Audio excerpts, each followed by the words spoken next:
안녕하세요. 사랑하는 모든 시청자 여러분, 새해 복 많이 받으시기를 바라겠습니다. 새로운 마음으로 열심히 공부하고 힘차게 시작하는 2023년 모두 되시기를 간절히 바라겠습니다.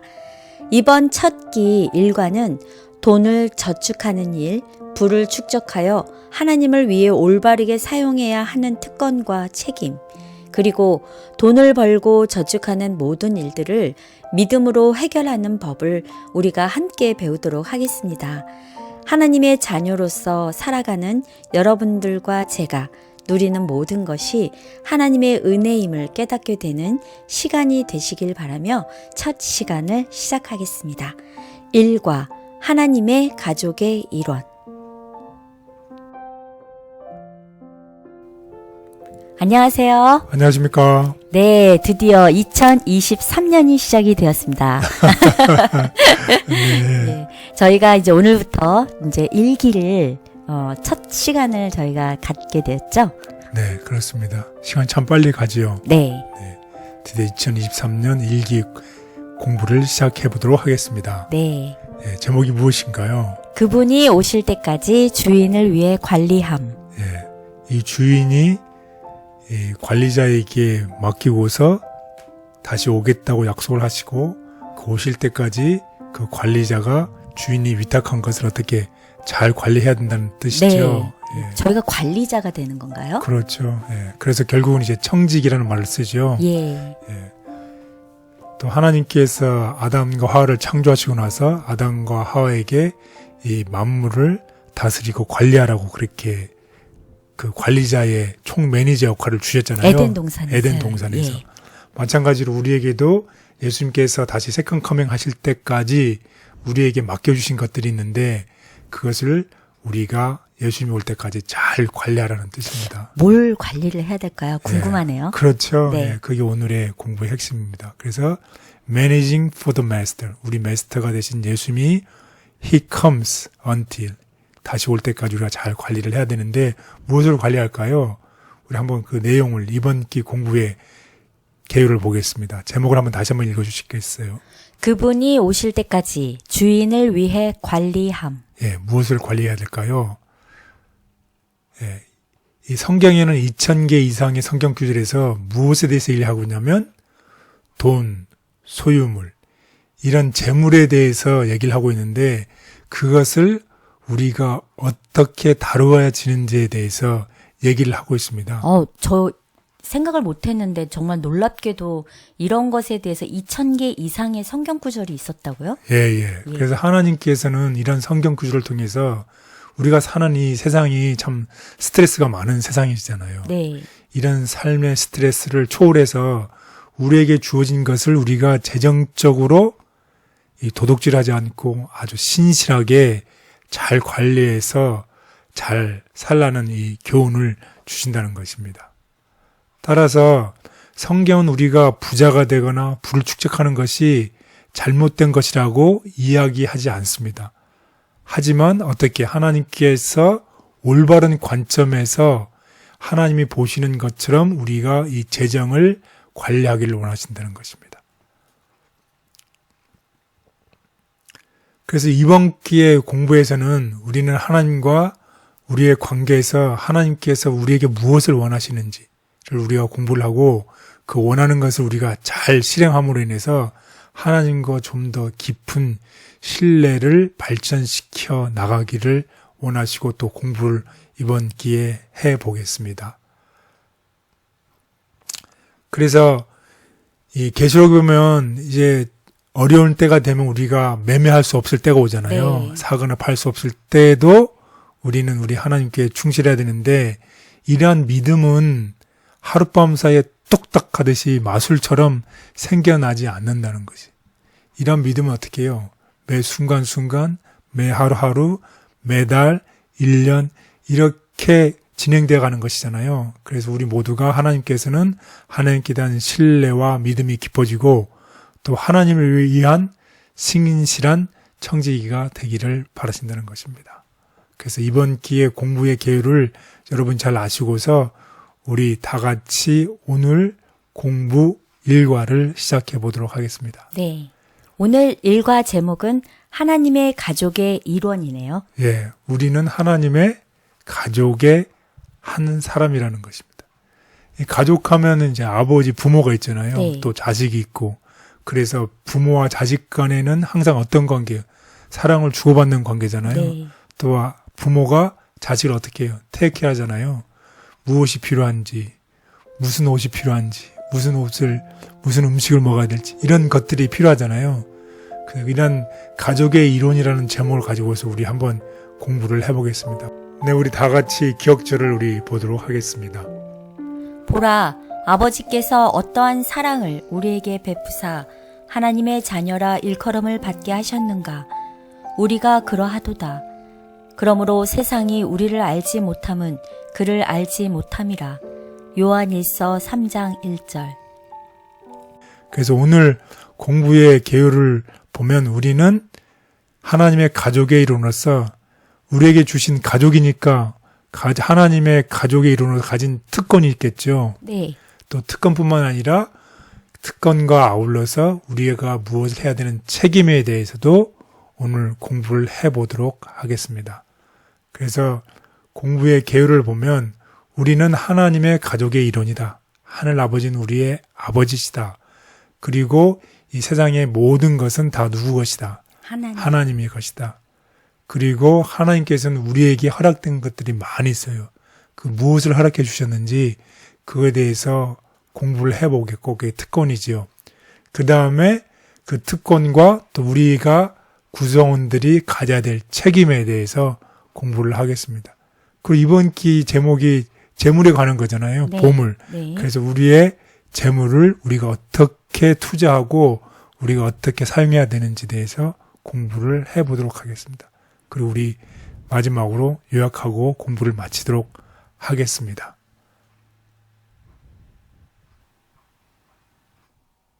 첫째 날, 우리는 하나님의 가족의 일원. 예, 우리는 하나님의 가족의 일원이라는 제목으로 공부를 해보겠습니다. 예수님께서 이 땅에 오셔서 사역을 시작하시기 전에 초기에 그리고 예수님께서 십자가에 돌아가시고 부활하신 이후에 특별히 이 가족이라는 개념을 우리에게 심어주시고 강조하셨습니다. 그래서 사역 초기에 무엇이라고 우리에게 하셨나요? 그러므로 너희는 이렇게 기도하라. 하늘에 계신 우리 아버지여, 이름이 거룩히 여김을 받으시오며. 마태복음 6장 9절. 예, 예수님께서 우리에게 분명히 하늘에 계신 하나님을 우리 아버지라고 이렇게 말씀하셨어요. 그리고 부활하신 이후에는 정말로 더 친근하게 더 다음과 같이 말씀하셨습니다. 나를 붙들지 말라. 내가 아직 아버지께로 올라가지 아니하였노라. 너는 내 형제들에게 가서 이르되 내가 내 아버지 곧 너희의 아버지 내 하나님 곧 너희 하나님께로 올라간다 하라. 요한복음 20장 17절. 예, 부활하신 후에 말씀하신 거죠. 너는 내 형제들에게 가서 너희 아버지 곧 내 하나님이 곧 너희 하나님이다 라는 정말로 친근한 이 가족 관계를 말씀하셨어요. 부모와 자녀의 관계를 더 강조를 하셨네요. 그렇죠. 그래서 정말 하늘 아버지, 그러니까 하나님 하면 굉장히 좀 어떻게 보면 좋은 편도 있지만 거리상으로 보면 굉장히 좀 멀리 느껴지잖아요. 네. 그런데 아버지 좀 친근하고 옆에 있고 가까웠게 보이잖아요. 예. 그래서 내 하나님이 곧 너희 하나님이고 내 아버지가 너희들의 아버지다. 우리 아버지. 이런 정말로 가족관계라는 친근한 관계를 주셨어요. 그래서 다음 같은 권면을 보겠습니다. 우리가 예수님과 같은 아버지를 가지고 있기 때문에 예수님은 우리의 형제이시며 우리는 모두 주님 안에서 한 형제, 자매이다. 우리가 하늘의 가족이 될 수 있도록 하시기 위해 예수님께서는 이 땅에서 우리의 가족이 되셨다. 하늘 가족과 땅의 가족은 하나가 된다. 네, 참 감사한 일이죠. 하늘 가족과 땅의 가족이 하나가 될 수 있었던 것은 예수님 때문에 그런 것이죠. 네. 예수님께서 이 중간에 막힌 담을 허무시고 하늘과 땅을 하나로 만드셨지요. 그래서 예수님께서는 또 이스라엘 백성들을 가르칠 때 무엇이라고 했어요? 내 백성. 네, 내 백성이라고 하셨어요. 그리고 하나님을 우리 아버지라고 하셨고 우리는 하나님의 자녀라고 해서 가족의 관계를 통해서 우리를 설명하셨습니다. 그래서 이것의 핵심은 무엇인가요? 하나. 핵심은 바로 다음과 같습니다. 하나님께서 가족들이 서로를 사랑하는 것 같이 우리도 어떻게 해라? 사랑하신다. 우리를 사랑하신다는 것이.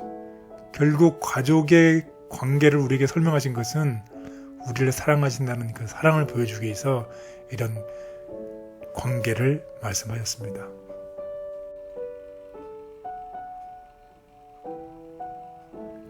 예수님이 우리의 형제이시기에 우리 또한 하나님을 아버지라 부르며 하늘 가족으로 살 수 있다. 우리의 아버지 되시는 하나님께서는 우리를 정말로 사랑하신다. 하나님의 가족이 되는 조건. 주께서 우리로 하여금 그들 중에서 나와 따로 있고 부정한 것을 만지지 말라 명하신다. 그리하면 그분은 우리를 받으셔서 우리에게 아버지가 되시고 우리는 그분의 아들과 딸이 될 것이다. 만일 우리가 하나님의 가족으로 받아지기를 원하면 하늘 왕의 자녀가 되기를 원한다면 우리는 그분의 조건에 일치해야 한다. 우리가 세상에서 나와서 그분의 교훈에 순종하고 그분을 섬기는 특별한 백성으로 주 앞에 서야 한다. 우리를 형제라 부르기를 부끄러워하지 않으시는 예수님께 감사드립니다. 덕분에 하나님을 아버지로 모시며 하늘 가족으로 살 수 있게 되었습니다. 그 은혜를 기억하며 저도 주변에 있는 사람들을 같은 마음으로 사랑하며 살게 도와주시옵소서. 아멘. 둘째 날, 모든 것의 주인이신 하나님. 이 세상을 창조하신 분이 하나님이시죠? 네, 그러니까 이 세상의 모든 것은 다 소유는 누구예요? 하나님. 하나님 것입니다. 그래서 성경은 다음과 같이 우리에게 얘기를 하고 있습니다. 시편 50편 10절에서 12절. 이는 삼림의 짐승들과 뭇 산의 가축이 다 내 것이며 산의 모든 새들도 내가 아는 것이며 들의 짐승도 내 것이미로다. 내가 가령 주려도 내게 이르지 아니할 것은 세계와 거기에 충만한 것이 내 것이미로다. 시편 24편 1절. 땅과 거기에 충만한 것과 세계와 그 가운데 사는 자들은 다 여호와의 것이로다. 학개 2장 8절. 은도 내 것이요 금도 내 것이니라. 만군의 여호와의 말이니라.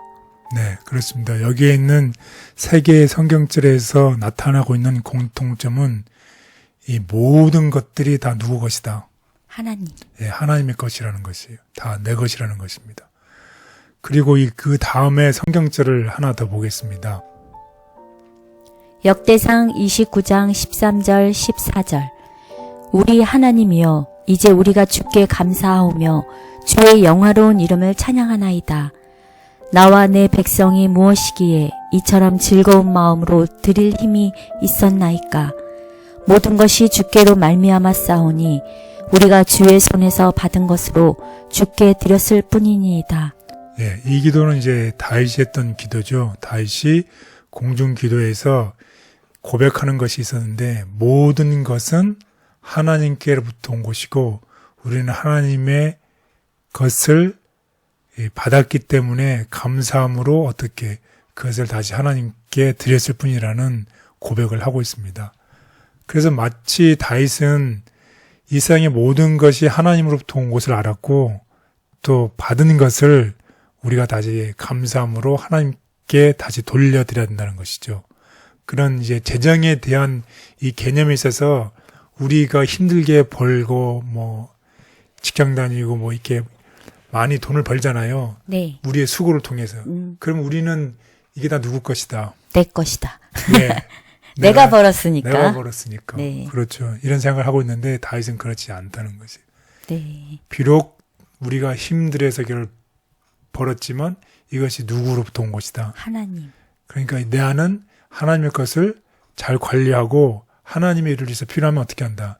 돌려드린다는 이런 개념을 가지고 있습니다. 그래서 우리가 얼마나 열심히 그리고 부지런히 정직하게 일을 모았던지와 상관없이 우리가 소유하는 모든 것들은 궁극적으로 다 누구 것이라는 생각을 하고 있는 것이에요. 하나님의 것이다. 예, 다윗은 이런 생각을 가지고 살았다는 것입니다. 그 미국 사회에서도 보면 이 도네이션을 참 많이 하잖아요. 네. 이 부자들이. 그래서 어떤 사람들은 왜 나에게 세금을 더 많이 걷어가라. 내가 더 많이 사회에 내가 환원해야 된다 이런 생각을 하잖아요.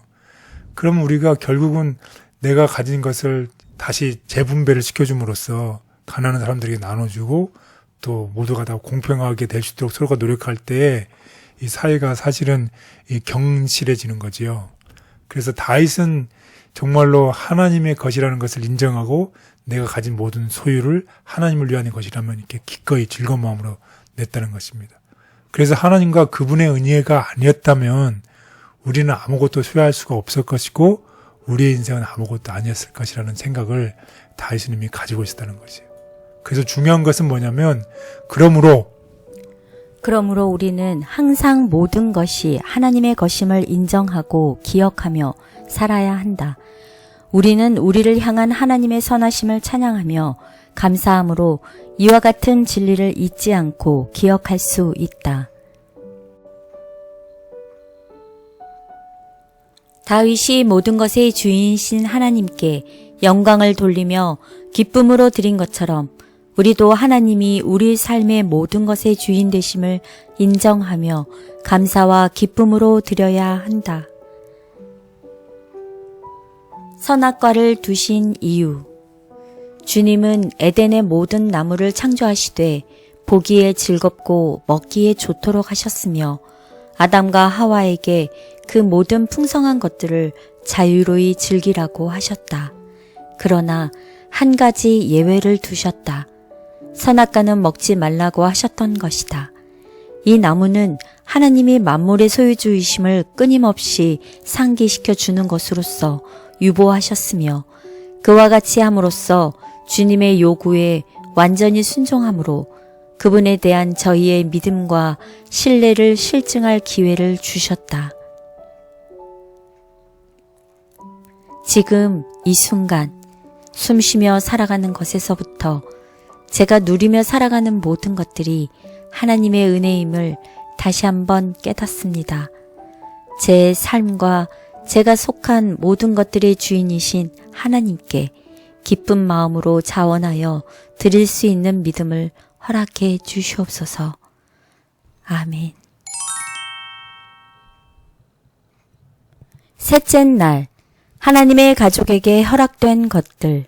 네, 우리가 하나님의 가족의 일원이 되었죠. 네. 그래서 가족의 일원이 가족에게 허락된 특권에 있는데 그 특권에 대해서 공부를 해보도록 하겠습니다. 하나님께서는 우리에게 특권을 주셨는데 우리가 그 특권을 잘 누려야 되겠잖아요. 그래서 어떤 특권이 있을까요? 가족에게 허락된 것들. 이 성경에 보면 첫 번째로는 사도행전에 보면 17장에 보면 하나님께서 생명과 호흡과 만물을 친히 주시는 분이라고 얘기를 했어요. 그래서 우리에게 무엇을 주신 분이에요? 생명과 호흡을 주셨죠, 우리에게. 그리고 이 베드로전서 1장 5절에 보면 이 말세에 나타나고 예비하신 구원, 이 구원을 주셨어요, 우리에게. 정말 큰 특권이죠. 그 다음에 누가복음 11장 13절에 보면 구하는 자에게 무엇을 주시겠다고? 성령. 네, 성령을 주시겠다고 그랬어요. 그래서 우리가 성령을 구할 수 있는 것이 우리의 특권이지요. 그 다음에 유명한 고린전서 12장에 보면 무엇이 나오나요? 성령의 은사들. 성령의 은사들이 나오죠. 각 사람들에게 주신 성령의 은사들이 있어요. 그래서 그런 특권들입니다. 그리고 또 이 마태복음 6장에 보면 무슨 말들이 있습니까? 이 모든 것이 너희에게 있어야 할 줄을 아시느니라. 예. 그래서 결국 우리가 너희가 무엇을 먹을까, 무엇을 마실까 염려하지 말아라. 이 세상에 있는 것들에 대해서 염려하지 말아라. 그러면서 이 모든 것들이 너에게 있어야 할 줄을 내가 다 안다고 하신 거죠. 그러니까 세상적인 이 필요에 대해서 예수님은, 하나님은 다 아신다는 거지. 그래서 우리에게 생명과 호흡을 주셨고, 우리에게 구원을 주셨고, 우리에게 성령 하나님을 구할 수 있게 도와주셨고, 또 우리 각 사람들에게 성령의 은사들을 주셨고 또 우리가 필요한 세상적인 필요한 것들을 하나님께서 주신다는 것입니다. 이러한 특권들이 우리에게 있습니다. 그래서 거기에서 특별히 몇 가지를 중요한 걸 보면 하나님께서는 당신의 자녀들에게 허락하시는 가장 좋은 선물은 무엇이다? 예수 그리스도이시다. 예, 예수 그리스도를 통해서 우리에게 구원을 주셨다는 것입니다. 그래서 성경은 다음과 같이 얘기를 하고 있습니다. 하나님이 이 세상을 이처럼 사랑하사 독생자를 주셨으니 이는 그를 믿는 자마다 멸망하지 않고 영생을 얻게 하려 하심이라. 요한복음 3장 16절. 영접하는 자, 곧 그 이름을 믿는 자들에게는 하나님의 자녀가 되는 권세를 주셨으니. 요한복음 1장 12절. 예, 우리에게 구원을 주셨습니다. 그래서 구원은 우리에게 주신 선물이고 또 우리가 이 구원의 선물을 아주 잘 주신 선물을 우리가 잘 간직해야 되잖아요. 네. 그래서 잘 간직해야 되겠습니다. 따라서 성경은 우리에게 무엇을 얘기하고 있는지 우리 한번 다음과 같은 말씀을 보도록 하겠습니다. 시편 23편 1절. 여호와는 나의 목자시니 내게 부족함이 없으리로다. 시편 37편 25절. 내가 어려서부터 늙기까지 의인이 버림을 당하거나 그의 자손이 걸식함을 보지 못하였도다. 빌립보서 4장 19절. 나의 하나님이 그리스도 예수 안에서 영광 가운데 그 풍성한 대로 너희 모든 쓸 것을 채우시리라. 예, 여기에 보면 성경자를 보면 정말 위로가 되는 말씀이고 하나님의 풍요하심을 알 수가 있죠. 하나님이 나의 목자시기 때문에 나에게는 부족함이 없다. 그리고 의인이 버림을 당하거나 그의 걸식함을 보지 못했다. 그리고 빌립보서에 보면 특별히 하나님의 영광, 예수 그리스도 안에서 영광 가운데서 그 풍성한 대로 우리가 쓸 모든 것을 어떻게 하시리라? 채우시리라고 이렇게 우리의 필요를 아시는 하나님을 얘기해주고 있습니다. 그래서 하나님의 가족들이 허락된 것들이 있는데 하나님께서는 우리가 다른 사람들에게 축복이 되도록 하기 위해서 구원의 약속, 물질적 축복, 그리고 영적 선물을 주셨다는 것이에요. 누구를 위해서요? 우리를 위해서. 예, 우리를 위해서. 또 우리가 또 우리를 위해서 주셨고 우리는 또 누구를 위해서? 다른 사람. 예, 다른 사람을 위해서죠. 결국 우리가 아브라함처럼 축복의 통로가 되기를 원하시는 거죠. 하나님께서 아브라함에게 복을 주신 것은 아브라함에게 주신 복이 그 이웃들에게 전달되도록 하기 위한 것이죠. 나눠주기 위한 것이죠. 마찬가지로 우리에게 구원의 약속을 주셨고 우리에게 물질적 축복과 영적 선물을 주셨어요. 하나님의 가족들에게 주신 특권들이 있었다고 그랬잖아요. 네. 그 특권을 그 가족들만 그냥 이게 내 것이라고 확 부여잡으면 그게 안 된다는 것이에요. 그렇게 한 민족이 있었죠. 그게 누군가요? 이스라엘 민족이었어요. 이스라엘 민족을 통해서 온 세상 민족들에게 하나님의 구원이 전파되고 나눠주기를 원해서 이스라엘 백성을 선택하셨죠. 네. 그런데 이스라엘 백성들은 어떻게 했습니까? 이방인과 벽을 세워서 차단했어요. 그 복이 이방인에게 넘어가지 못하도록 벽을 만들었지요. 그래서 이방인을 멸시했어요. 그리고 우리만이 선민이고 하나님의 자손이라고 그렇게 얘기를 했어요. 그런데 그게 아니라 우리에게 허락된 것들은 어떻게 하기 위해서 우리가 다른 사람들에게 축복이 되도록 하기 위해서 주셨다는 것을 꼭 기억하시면 좋겠습니다. 따라서 우리가 무엇을 소유했든지 우리가 어떤 은사를 가졌는지 어떤 탤런트를 받았든지 우리 모두는 하나님께 빚진 자들이고 하나님의 은혜를 받은 사람들이기 때문에 이 모든 것을 누구의 뜻에 맞게 사용해야 된다. 그분의 뜻에, 하나님의 뜻에. 예, 그래서 제목이지요. 하나님이 오실 때까지 하나님의 맡긴 것을 우리가 잘 관리해야 되는 이유가 바로 이것입니다. 우리에게 허락된 것들은 우리 자신뿐만 아니라 이웃들과 나눌 수 있도록 하기 위해서 우리에게 주셨기 때문에 우리를 주신 그 소유자, 주인의 뜻을 알아서 그 주인에 맞게끔 관리하는 사람이 어떻게 해요? 잘 관리를 해야 되잖아요. 그렇게 해서 우리가 하나님의 뜻에 맞게 잘 수행해야 되겠습니다.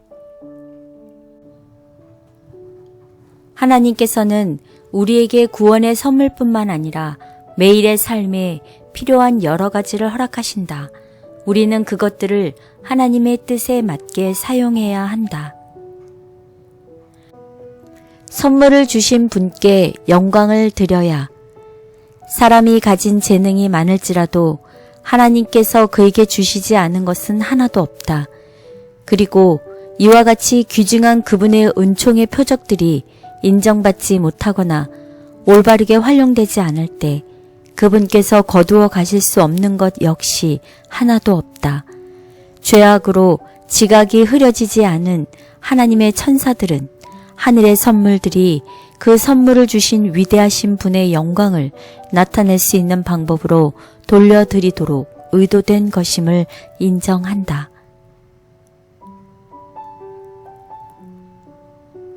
저의 필요를 아시고 가장 좋은 것으로 채우시는 하나님의 은혜에 감사드립니다. 하나님이 거저주시는 은혜를 받은 자로서 하나님의 뜻에 따라 그것들을 관리하며 사용하는 지혜로운 청지기가 되게 해 주시옵소서. 아멘. 넷째 날, 하나님의 가족 구성원들의 책임. 예, 우리가 전에는 이 특권에 대해서 공부를 했어요. 그렇죠? 그러니까 특권이 있으면 그 다음에 우리가 가진 책임, 가족으로서의 책임이 있는데 그 책임에 대해서 어떤 책임이 있는지 공부를 해보도록 하겠습니다. 다음과 같은 성경절을 우리 다 같이 보겠습니다. 하나님의 가족 구성원들의 책임. 너는 마음을 다하고 뜻을 다하고 힘을 다하여 내 하나님 여호와를 사랑하라. 마태복음 22장 37절.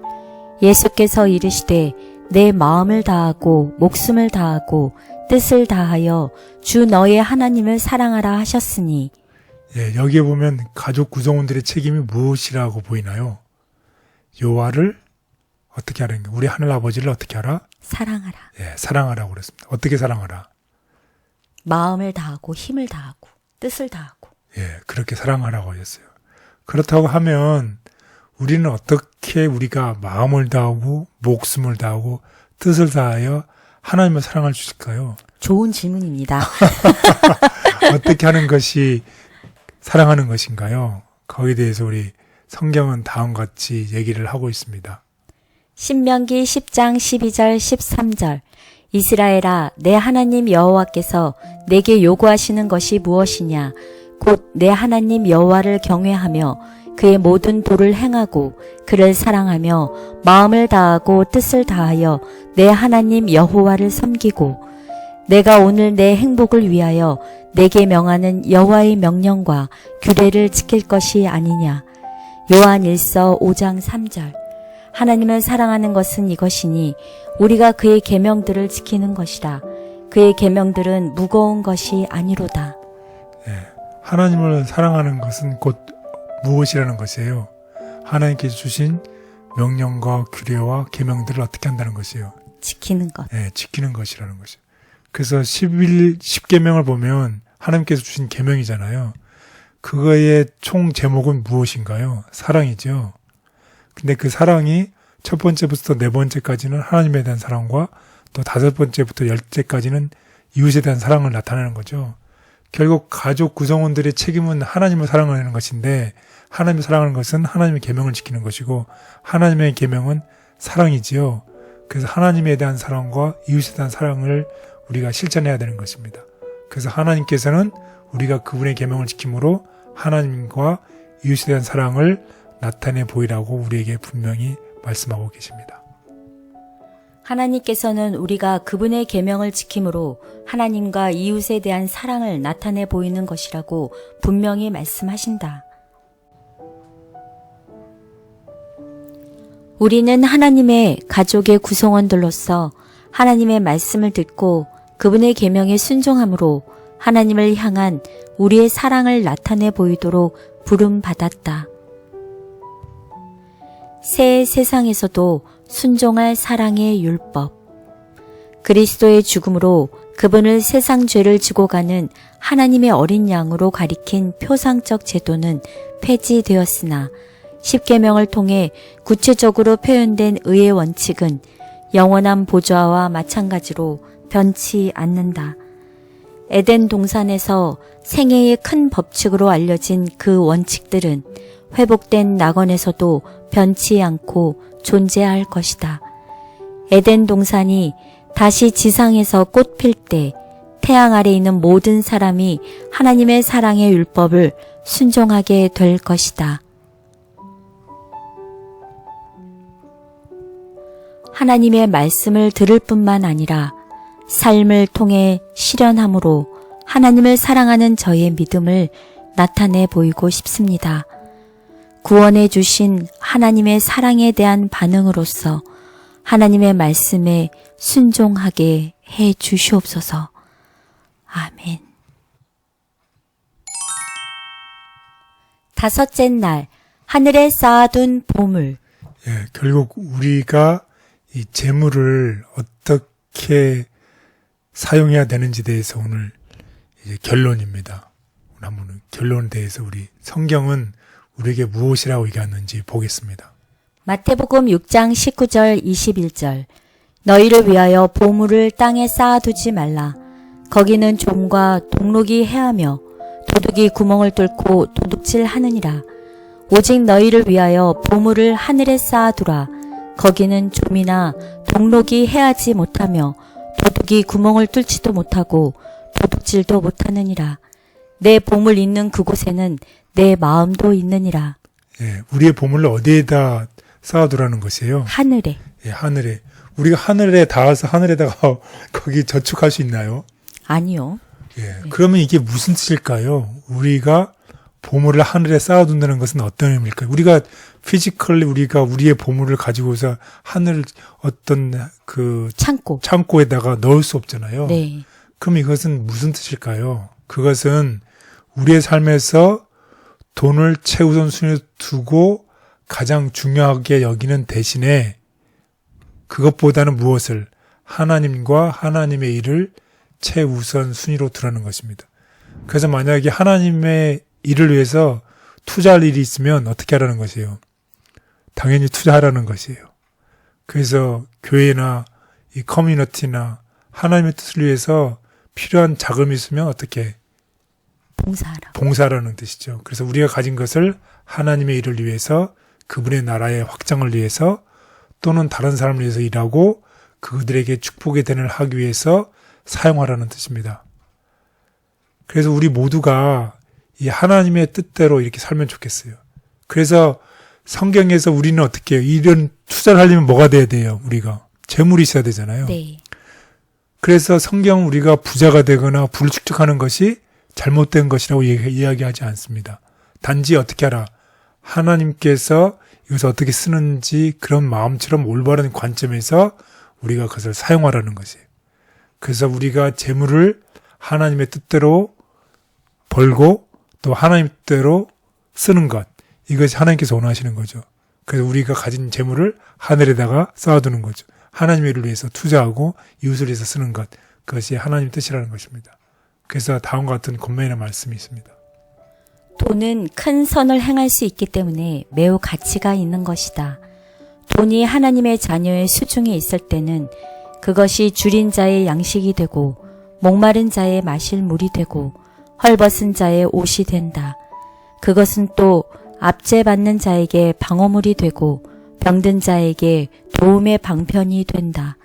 그러나 돈을 생활 필수품을 마련하고 다른 사람을 축복하고 그리스도의 사업을 전진시키는 목적 이외에 사용할 것 같으면 그 돈은 모래와 마찬가지로 쓸모없는 것이 된다.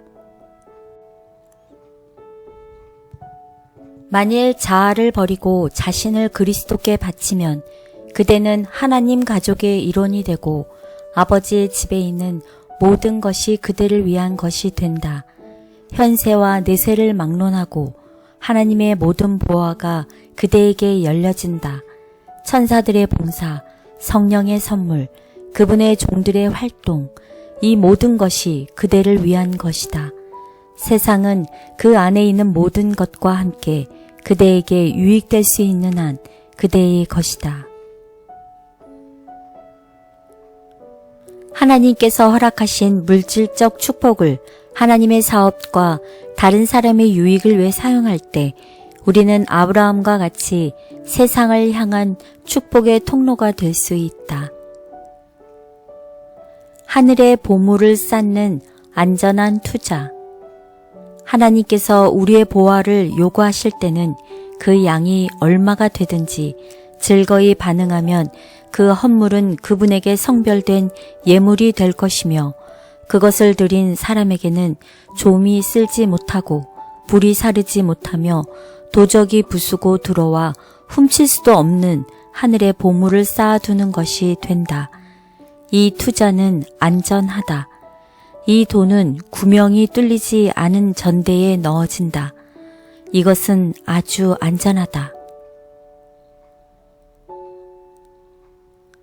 하늘의 보물을 쌓아두는 지혜로운 사람이 되고 싶습니다.